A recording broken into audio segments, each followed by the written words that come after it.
Welcome to Reading the Gospels Together for Friday, September the 4th, and today we're reading Acts chapter 24. Now, we know a fair bit about Felix from Roman records. He ruled from 52 to 59 AD, and we will soon find out that Paul comes to him when Felix, the governor of the area of Judea, the area that Pontius Pilate had responsibility for years before. Felix has 2 years remaining in his term as governor, and so we have the rare luxury of a firm date. We are in 57 AD. So, Felix the governor has sent for Paul's accusers, and no less than the high priest himself, Ananias, accompanied by elders and, a lawyer named Tertullus arrive within the week. Now, notice the lawyer's Latin name, Tertullus. You see, they've hired an expert in Roman rather than in Jewish law in order to make their case to Felix. Luke records the essence of Tertullus's speech, which begins, of course, by shamelessly flattering Felix, really laying it on thick. And then Tertullus lowers the boom on Paul. He says, "We have found this man to be a troublemaker, stirring up riots among the Jews all over the world. He's a ringleader of the Nazarene sect and even tried to desecrate the temple. So we seized him." Guilty. Guilty, not guilty. Has Paul stirred up riots all over the world? Guilty. Is he a ringleader of what Tertullus describes as the Nazarene sect? Guilty. Had he tried to desecrate the temple by bringing in a Gentile? Not guilty. That was a fabricated charge which led to the original riot. Now, before we get to Paul's response, it's interesting that Tertullus refers to the Nazarene sect rather than the Christians, as they're known by this time in Antioch as Christians, or the way, as Luke often terms the faith elsewhere, and as he'll do again, even in this chapter. The Nazarene sect, not to be confused with the so-called Nazirite vow associated with the shaving of the head, which we've heard about now a couple of times.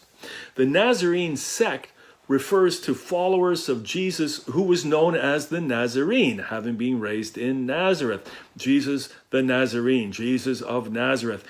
Now, still in all, it's not a common term. It's found only 4 times in the entire New Testament, 3 times identifying Jesus as a Nazarene, like the girl accusing Peter of hanging around with Jesus. "Weren't you with that Nazarene?" And so on. It means from Nazareth. And then again in this instance where for the first and only time Christians are referred to as Nazarenes.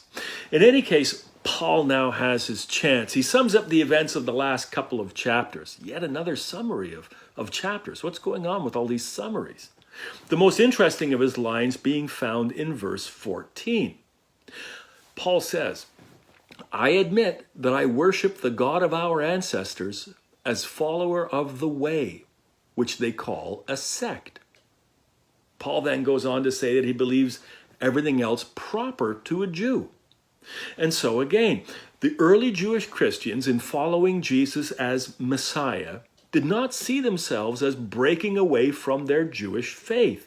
Rather, through following Jesus, as fulfilling their faith.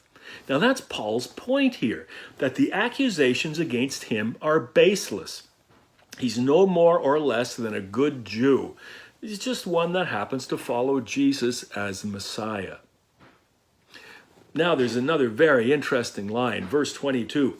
"Then Felix, who was well acquainted with the way, adjourned the proceedings."